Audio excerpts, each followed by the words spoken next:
우리가 은혜 받을 하나님 말씀은 구약성경 예레미야서 34장 1절에서 7절까지 말씀입니다. 예레미야서 34장 1절에서 7절까지의 말씀을 우리 같이 한 목소리로 같이 읽도록 하겠습니다. 함께 읽습니다. 시작. 바벨론의 느부갓네살 왕과 그의 모든 군대와 그의 통치하에 있는 땅의 모든 나라와 모든 백성이 예루살렘과 그 모든 성읍을 칠 때에 말씀이 여호와께로부터 예레미야에게 임하여 이르시되 이스라엘의 하나님 여호와께서 이와 같이 말씀하시니라. 너는 가서 유다의 시드기야 왕에게 아뢰어 이르기를 여호와의 말씀에 보라, 내가 이 성을 바벨론 왕의 손에 넘기리니 그가 이 성을 불사를 것이라.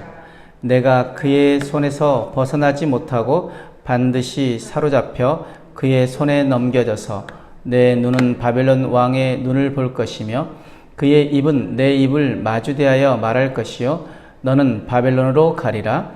그러나 유다의 시드기야 왕이여 여호와의 말씀을 들으라. 여호와께서 내게 대하여 이와 같이 말씀하시니라.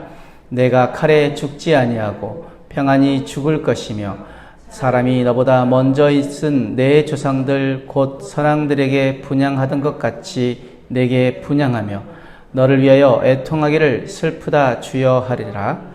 이는 내가 말하였음이라. 여호와의 말씀이니라 하시니라. 선지자 예레미야가 이 모든 말씀을 예루살렘에서 유다의 시드기야 왕에게 아뢰니라. 그때 바벨론의 왕의 군대가 예루살렘과 유다의 남은 모든 성읍들을 쳤으니 곧 라기스와 아세라가라 유다의 견고한 성읍 중에 이것들만 남았음이더라. 아멘.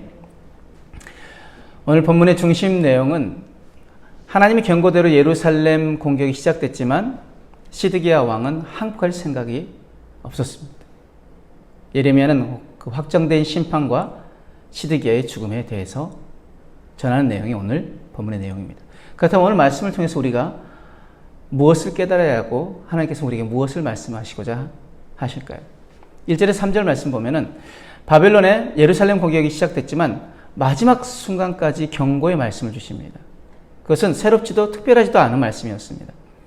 하나님이 예루살렘을 바벨론 왕의 손에 붙이실 것이고 시드기야 왕은 바벨론으로 사로잡혀 가서 바벨론 왕 앞에 설 것이라는 내용이었습니다.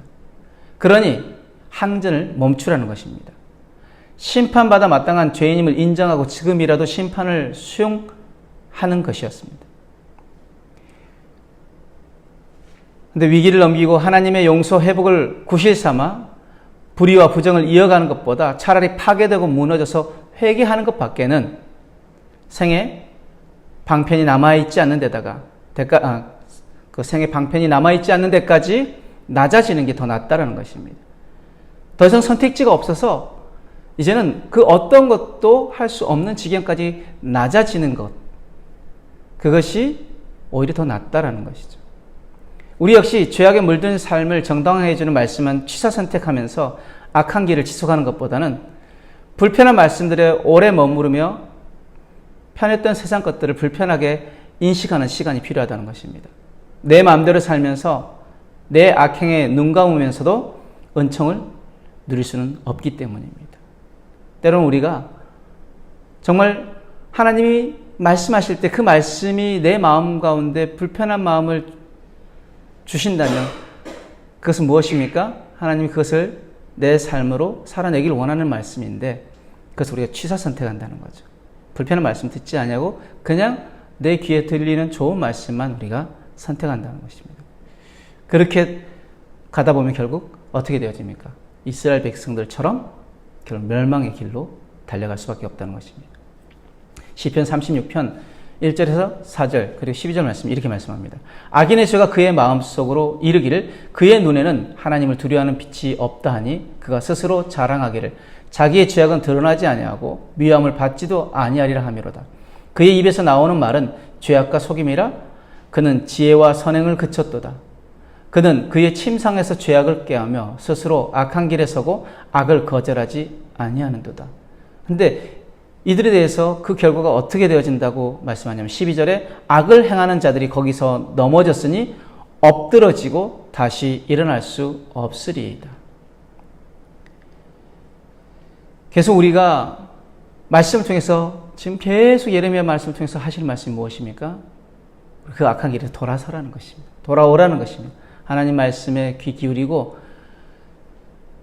잘못된 복음을 전하는, 즉 선지자들이 전하는 말씀이 아니라 그 당시 제사장들과 그리고 그들이 전하는 말씀들이 무슨 말씀입니까? 평안하다, 평안하다.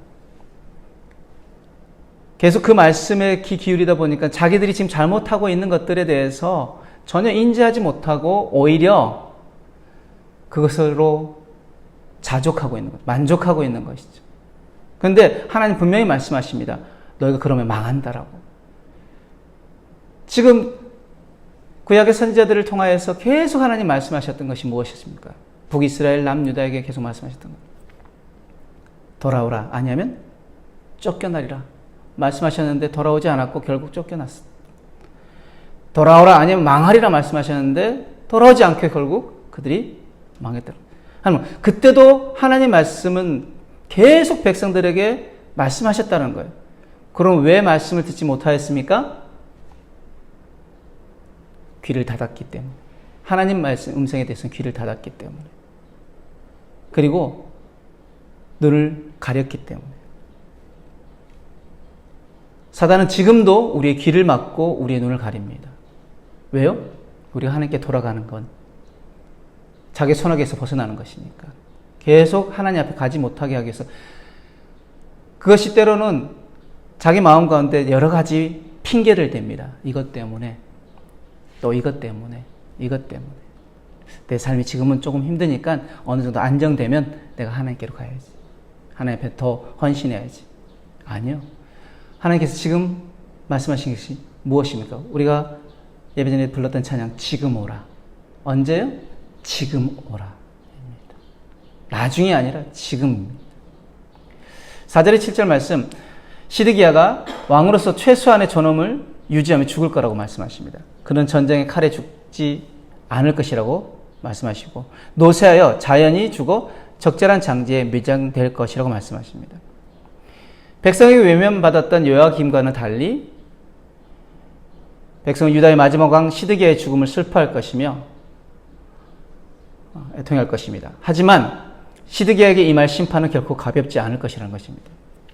시드기야는 포로로 살아남아서 바벨론 느부갓네살 왕을 직접 볼 테지만 자신의 눈으로 자기의 아들들이 처형당하는 것을 볼 것이고 결국 그 눈이 뽑힌 채 바벨론으로 끌려갈 것입니다. 바벨론은 예루살렘 성벽에 토성을 쌓아서 약 18개월 동안 예루살렘 백성을 외부 세상과 단절시키는 잔인한 전쟁을 벌입니다. 예루살렘 외에 남은 성은 애굽의 도움을 기대하며 항전하고 있는 라기스와 아세가뿐이었습니다.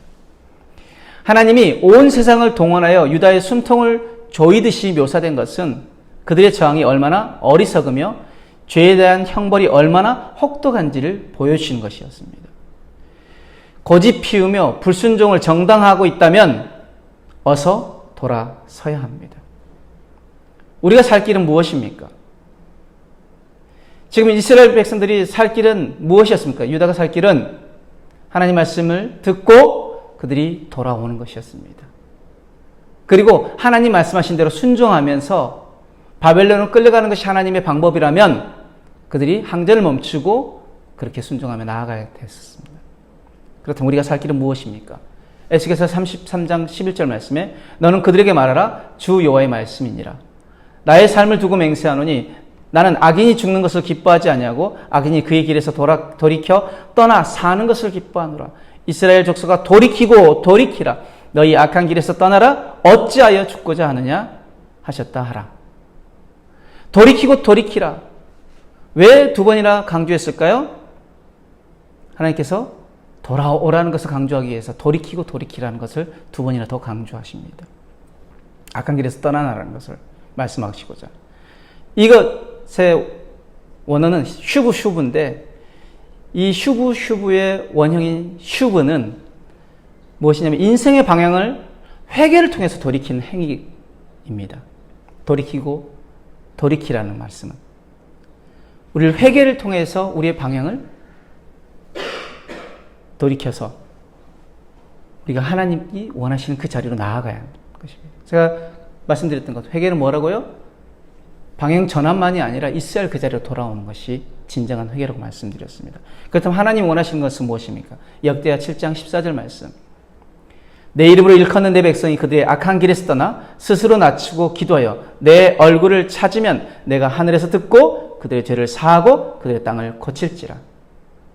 제가 주일 말씀 가운데 돌아오라 라는 말씀으로 말씀드렸는데, 우리가 해야 할 네 가지 무엇입니까? 악한 길에서 떠나는 것, 스스로 낮추는 것, 그리고 기도하는 것, 그리고 하나님 얼굴을 찾는 것. 악한 길에서 떠난 것은 무엇입니까? 하나님께서는 당신의 자녀들이 악한 길에서 떠나 돌이켜 회개하고 돌아오기를 원하십니다. 낮추는 것은 무엇입니까? 교만은 하나님이 가장 싫어하시는 것입니다. 겸손함으로 하나님께 나아오기를 원하십니다. 기도하는 것은 하나님은 당신의 자녀들과 기도를 통해 함께 교제하기를 원하십니다. 하나님 얼굴을 찾는 것은 무엇입니까? 우리가 하나님의 임재를 구함으로 하나님과 그 자녀들 사이에 사랑의 관계로 회복되기를 원하십니다. 지금도 하나님 우리에게 말씀하십니다. 떠나라. 악한 길에서 떠나라. 스스로를 낮추라. 기도하라. 나의 얼굴을 찾으라. 그것이 우리가 살 길이고, 하나님께 돌아가는 것이 살 길이고, 하나님께서 원하시는 것이라는 것입니다. 오늘도 그렇게 하나님께로 돌아가는 저와 여러분들이 되어지기를 주님을 축복합니다. 기도하겠습니다. 사랑과 은혜는 감사합니다. 오늘 말씀 통해 깨닫게 하심을 감사를 드립니다. 우리가 악한 길에서 떠나 스스로를 낮추고 기도하고 하나님의 얼굴을 찾으며 하나님께로 돌아가게 하여 주옵소서. 하나님 원하시는 그 뜻 가운데 온전히 사는 우리 인생 될 수 있도록 축복하여 주옵소서. 감사하며 예수님 이름으로 기도드렸습니다. 아멘.